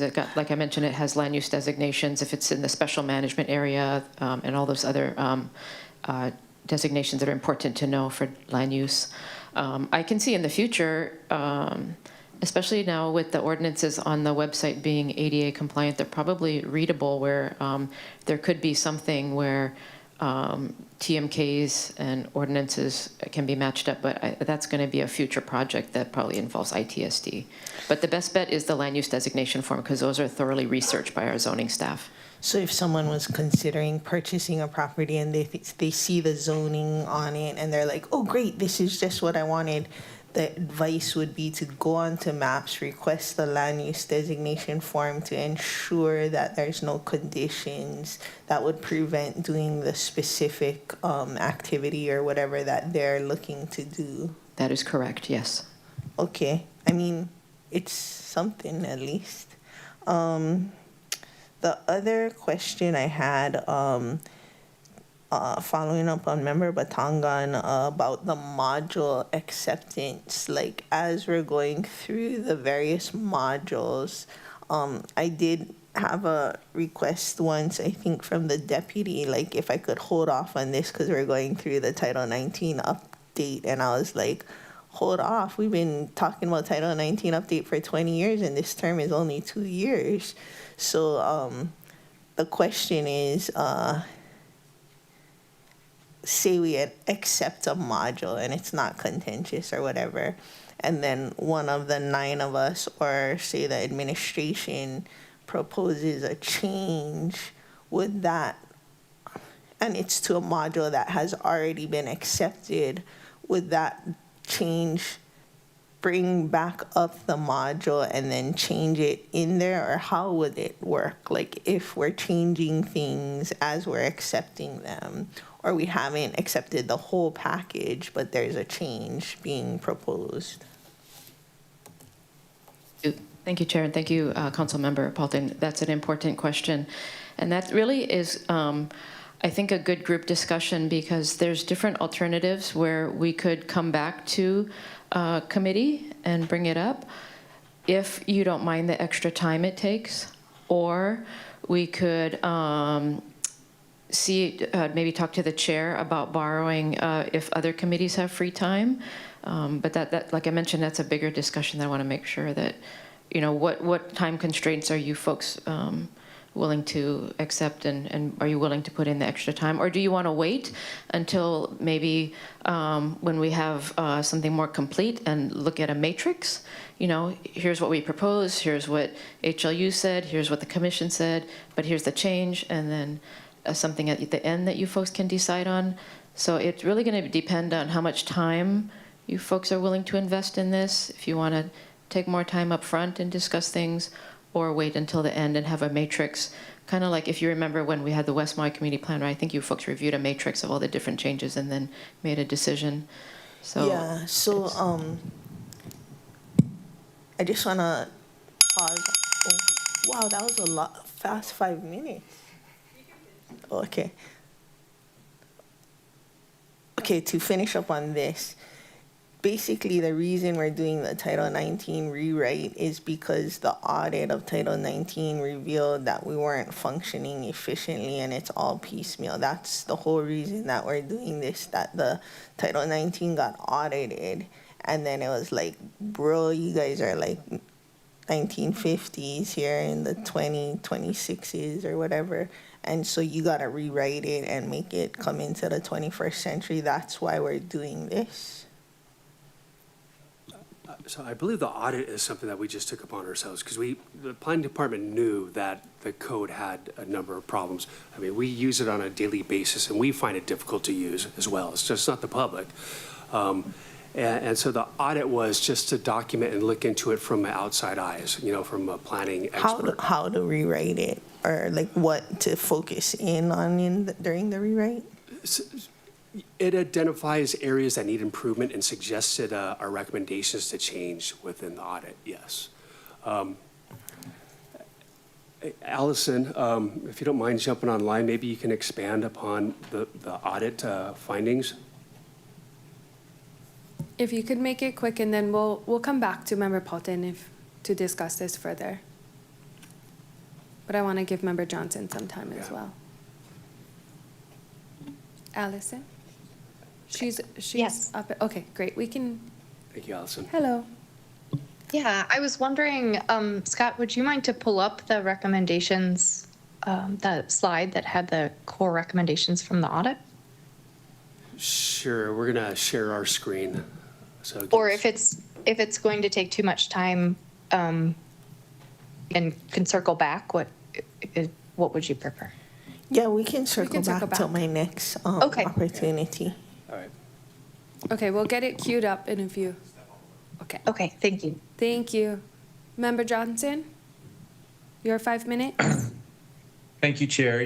I probably won't take 5 minutes because we're really talking about the process and the moving forward, not really about the Title 19, which I have I need 10 minutes to talk about that. But basically, I'm looking forward to Module 7 that that addresses project district development, project district regulations. Take, for example, here on Lanai, Coele is in the project district, and in the code, it's got about 2 pages of how to deal with the Coele golf course and what they have to follow. Well, guess what? There's no more Coele golf course. They shut it down. It doesn't exist anymore. So the code, it does need updating, and I'm glad the presentation showed us a path. So all my questions I had were for other things, in the code, but as far as the process goes, I'm good. Thank you, Chair. Thank you, Member Johnson. Member Cook. Thank you. I'm curious to continue with Member Paulton's question. So. Permission granted from me. I don't know if you need permission from the chair. So if they had a Your 5 minutes. Use it how you want to.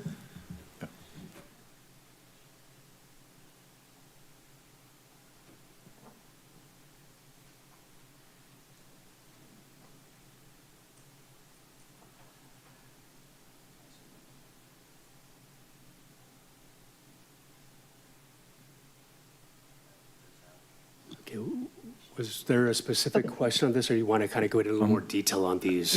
I'd say if we just walk through it, if you just the first idea, because this really is like opening the door to this process of, and it's like code organization and readability is weak. That the department sort of acknowledged. So, is there a way to describe how that's going to be addressed? Is it going to be structured differently? It will, yes. And you're still sort of limited into the way that the code currently. As far as the organization goes, we've spent a lot of time looking at the existing, skeleton of Title 19. There's something around 93 chapters, I think, within the code. And they were all over the place. One thing that should be following something isn't following something. It's 50 pages somewhere else. And so we always have to flip back and forth no matter what. So we spent a lot of time looking at how the code is organized. And we've created a reorganized table of contents that's put all of this in alignment, all of the chapters in alignment. That's one thing, and that involved the whole numbering process and everything, because all these things are associated with articles and chapters and sections and titles and referencing to other titles within county code and this and that. So we have a pretty good solid foundation on that as far as organization and moving forward to something that is organized. Thank you. That's my first question when I asked if it was going to be big, if it was going to grow or if it was going to shrink. I didn't articulate that very well, and you just clarified that for me. Basically, by reviewing it and identifying the areas that it's not cohesive. So thanks. I still have some more time. How about the code lacks flexibility? That's a really big aspect of how what it allows you to do, what it tells you specifically you can do, and how you interpret what you can't do. Allison, you want to jump in and help out with this one? Okay. Yeah, absolutely. So for those of you who may have been around or participated in the audit process, and that's something that started way back in 2018, you may recall as part of the audit presentation, and it's integrated in the audit itself, there's a graphic that shows this balance between predictability and flexibility. And it's that balance that we see as a point of discussion in almost every code that we work on with communities. And for Title 19 specifically, when you have a code that is upwards of 60 years old, and it's been updated piecemeal over that time period, and there are, attempts to become more predictable, what happens is sometimes you can err kind of further into the realm of really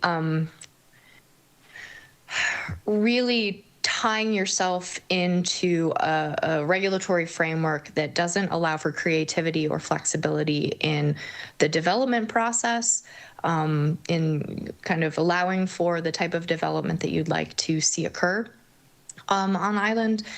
And so what we have been working with the county on identifying both in procedures as well as in certain design or development standards in the initial drafting process is where we definitely want to see a product or outcome, and we want to create some pretty clear sideboards around that, versus where we want to allow for creativity and flexibility within an environment that still gets us to the outcome we'd like to ensure, and finding the right balance. And so what came out through that audit process was that the code itself as it exists today, by default and over those years, has just become a little bit too prescriptive and therefore pretty limiting. And so you don't get to think outside of the box and allow for some of the flexibility in design.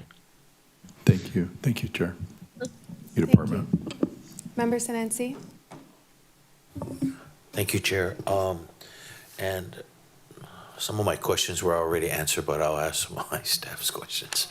Will the Title 19 revisions promote more affordable housing alternatives? And this is, I guess, just for what module will that come in? And I guess for a community whose salaries don't always match the current market rates, how are we addressing that in the rewrite? Say, for instance, like in East Maui, some of the house would grow as the family grew. Say, for instance, we would convert the garage later on as the family grew. Or I believe in Kihei, they're putting a larger footprint pad down, but not building it out so that later on, when life happens, then they can add on that extra room. For us, it's been, if you're adding extra rooms, then do you have the septic capacity to do so? Those are some of the issues in East Maui.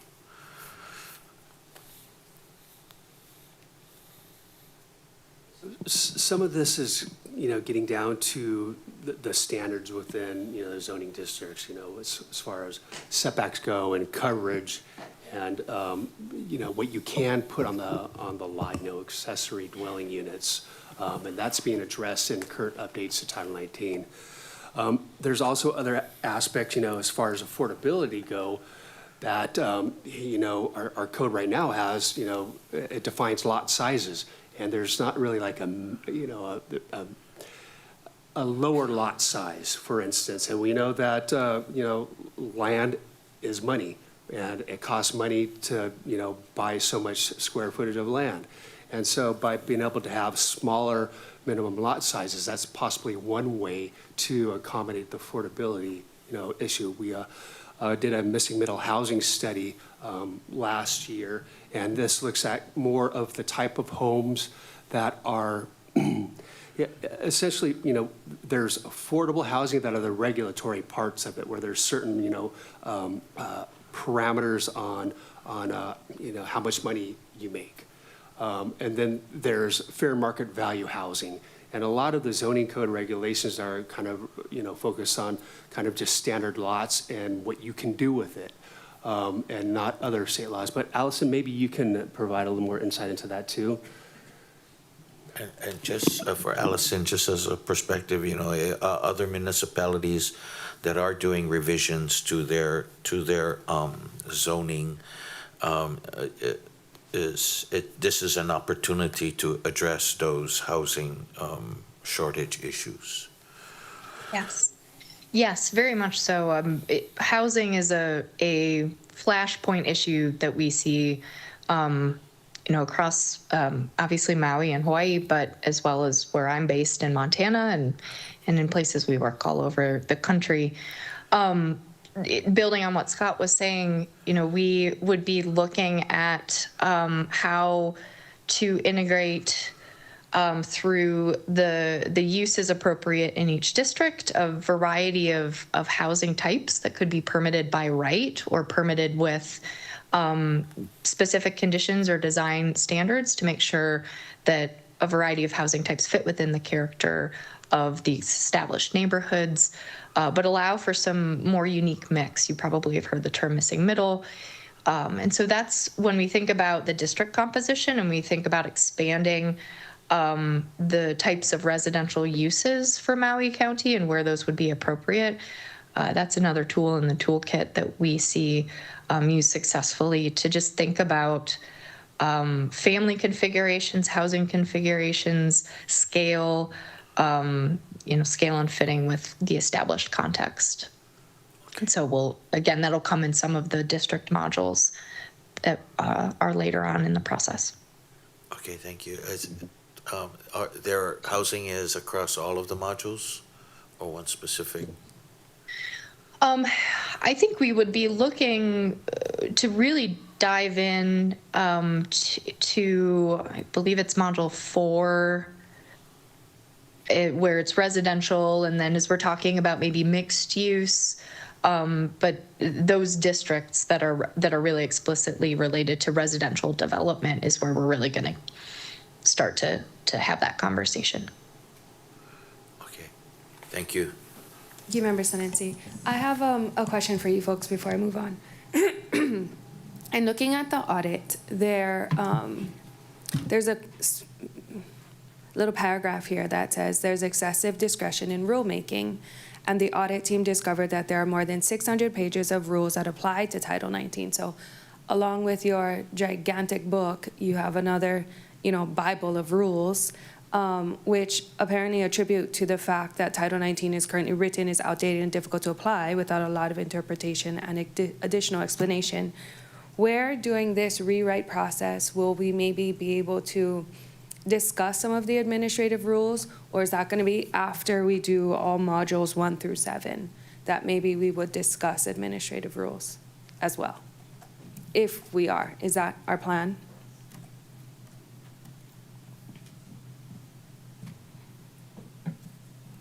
Thank you, Chair. The biggest one that we refer to the most frequently is the ag district rules. Sure. So I'm sure that the consultant has those because we updated those maybe 2019 or so. So Allison, I don't know if you have anything to add, but those are the main ones, the ag district rules that I can think of that would impact this. Yes, we do have those. In that finding, I think that the rules that exist today, at least in the preliminary drafting that we've done, we've sort of been looking at them holistically, and thinking about them in terms of, the rules live outside the regulatory framework that is Title 19, and so in how they're applied, that affords the county some discretion. And there's a place for that discretion, but there are also times that through the audit and through our conversation since, we've seen the need to maybe move something that lives within the rules into Title 19 and codify it so that it's applied consistently, right, where you see the need for that, or where we see it just being applied that way as a rule today. And so I think that's the ongoing conversation, certainly with the agricultural rules, and then their elevated status, like frequency of use. We want to be very mindful of what we might want to codify and what we leave to be a little more discretionary. But I think all that to say, it's an ongoing conversation because there's a lot. There's a lot of rules. Yes, there's a lot of rules. And so I guess my question was kind of centered on, do we get to discuss those rules publicly with this process? I know they center around ag district, as you folks just said.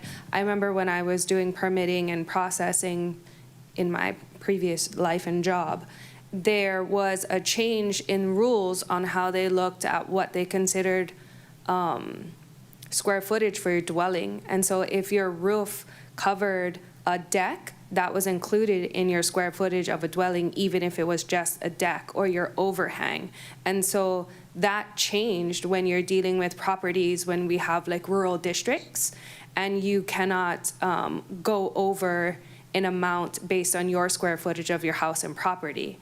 And so it, without really taking that into consideration, you now then have to move in your house walls upwards of maybe 200-300 square feet, which you didn't know before when you got your drawings done. But that was a rule that was changed.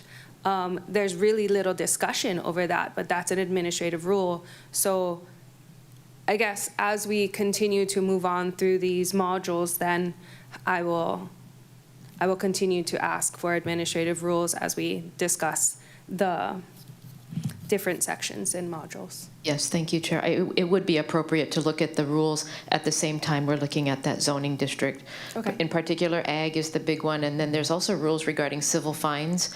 Okay. And so those might be somewhere in Module 1 or 2, enforcement. Okay. Those are the big ones that I can think of. Thank you. Thank you very much. I think that's the only question I had. Like most of you, I had an opportunity to meet with them as well. So I'll just go, if we have any more questions, we have an hour left in committee. If you do have more questions, please raise your hand and you will have your opportunity. But we did leave off at Member Paulton. Please go ahead. Thank you. Procedurally, I did have also a question about as the modules come through to the planning commissions and the advisory committee, and then as they come to the council.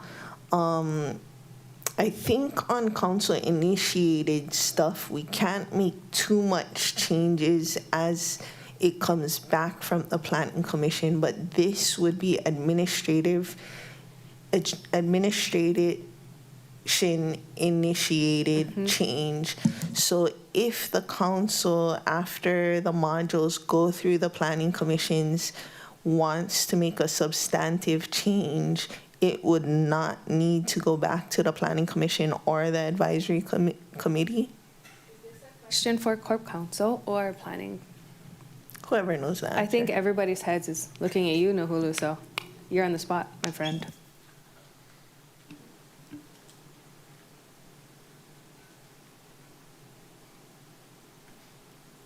I can't say for sure right now because I'm not sure exactly the procedure that you folks are going to end up with. I'm happy to receive the answer in writing.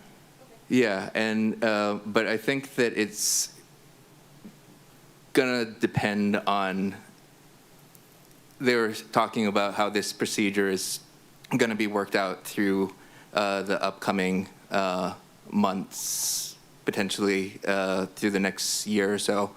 And so I think that part of that is going to be what determines how changes made after the fact, whether it goes back through the process or not. Okay, I'm just asking about the required, maybe can I ask Ms. Nakata? You want to answer that question? If not, we can also get it in writing and we can have that. Standard procedure on if it's administration initiated and the council makes a significant change after it's gone through the planning commission, would it need to go back to the planning commissions? I think that's a very difficult question to answer without knowing the specific facts. I think it would depend in large part on whether that was within the scope of the Planning Commission's original discussion or not. So there's a potential, even if it's administration initiated, that if there's significant change made by the council, it would have to go then back to the planning commissions? I do think there's that possibility depending on whether, it was within the scope of the Planning Commission's original contemplated discussion. So I can see how by segregating out these modules, there could be an impact in other areas of the code. If you're looking at amending definitions, for instance, in Module 1, how is that going to impact other areas of the code? I'm not entirely sure how that process plays out. Okay, and then that leads to the follow-up question. If we approve a module and then something triggers a question in a subsequent module where we'd like to go back to a previous module and then amend it before final adoption as a whole, is that built into the process? Chair, if I may. Aliki's going to share the screen about the process. What we're hoping for ideally is that we start somewhat informally as we go through the modules before we take an entire ordinance through the public hearing process. What I would like to do is, if we're seeing that there's a lot of things that we have to set aside, I would like to talk with the committee chair and see how we can best resolve those, if it's going to be like an additional meeting on that. Because until we get to the public hearing process, I think it's going to be all just kind of on a more informal basis where we can set the meetings hopefully as we need to. Once we hit the public hearing process, then it becomes this whole formalized process with the 45-day notice and so forth. But I would work with the chair as we're finding things that we keep, if we keep having to set aside stuff, topics, then yeah, I'll work with the chair and we can figure out how to meet and discuss those and work those out. And I was wondering, what is your folks' expectations as you bring it through the planning commissions and the HANA advisory committee, and then as you bring it through to the council? Is your expectation that it would be more rubber stampish, or that there could be a lot of amendments, or that you might provide parameters for amendments by the advisory bodies, the commissions, HANA advisory committee, and the council? Or is the expectation that we understand it, we like it, and we pass it? Thank you. In an ideal world, that's what we would want, but I think we're gonna have our recommendations, because ideally, you want to have good land use principles and practices. But I know there will be times when the commissions will disagree. The county council committee might have different thoughts on how to do things. So we might have to take all of those opinions and come up with our recommendation and see what the county council decides. I'm not really sure, but of course we're going to try to recommend for good land use principles. But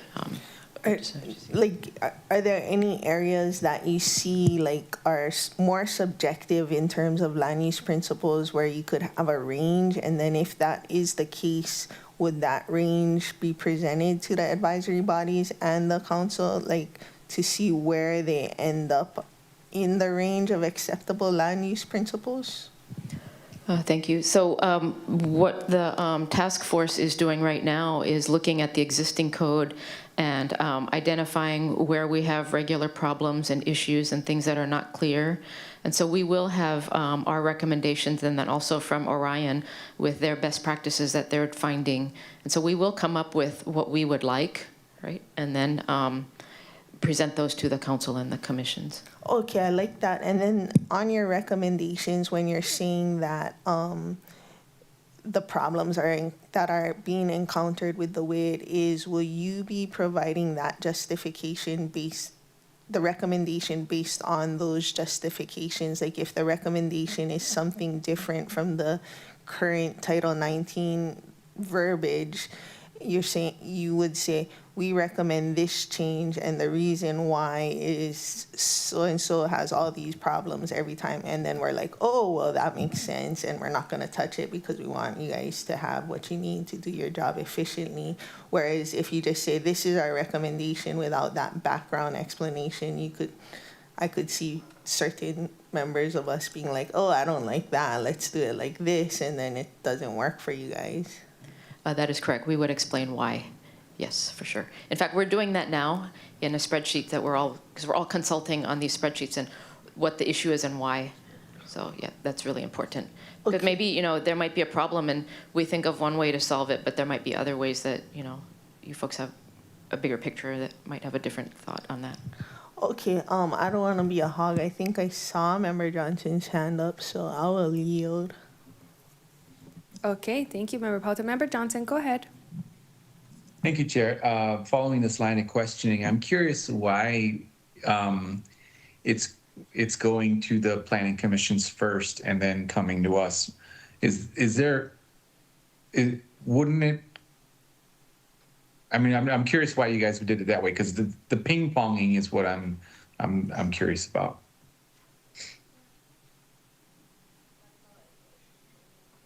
We're going to share the screen again here. For the council will receive it. Council committee will receive it first before going to the planning commission. Okay, you mean on the left? Okay, please explain that, because on the left thing it says.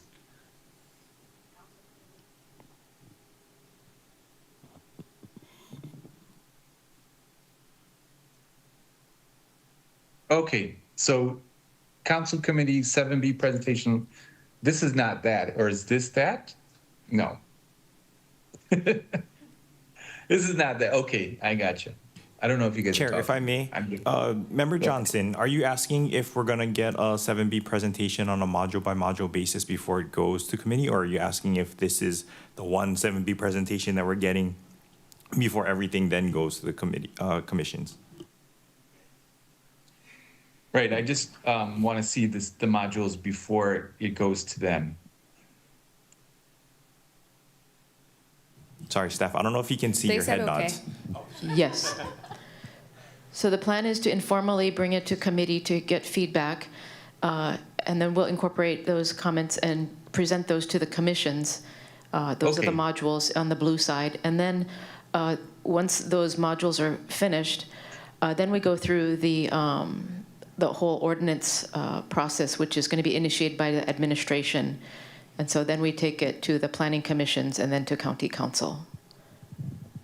Okay, thank you for that. Thank you, Chair. Yeah, Member Senenzi. I just had a follow-up. You mentioned that the CPAC would be operating kind of independently of this process. Which one would be going through during this process? Have we approved South Maui already?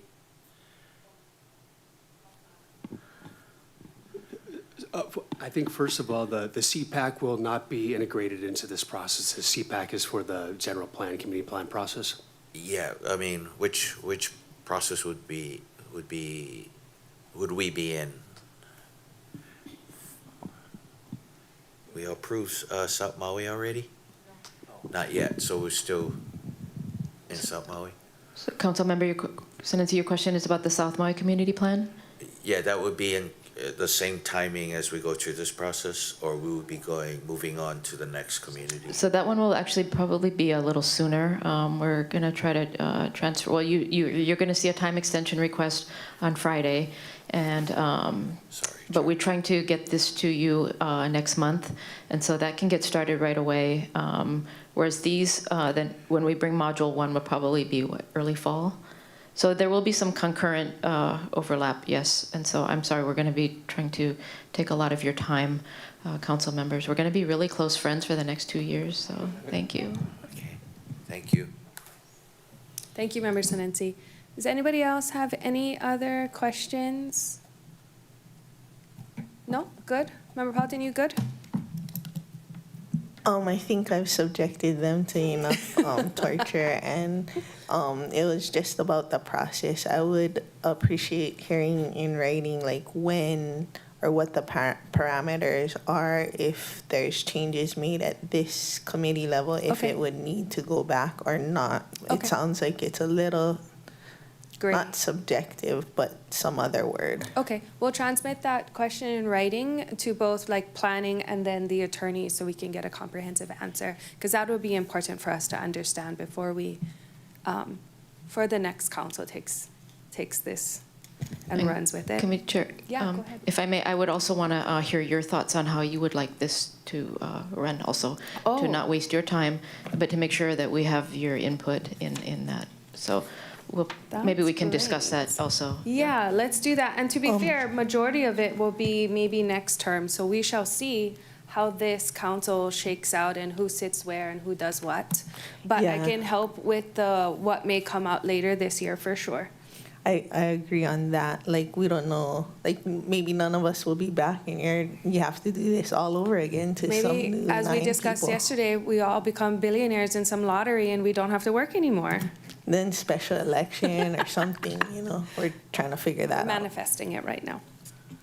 But happy to discuss what this later year is gonna look like, and then maybe we can create just like a bullet point for when the next chair, whether it's me or not, has to inherit this process. If not, any other questions? Okay, well, members, if there are no objections, I will defer this item. Thank you very much. This concludes the Housing Land Use Committee meeting. Thank you. It is now 11:18 and this HLU committee is adjourned.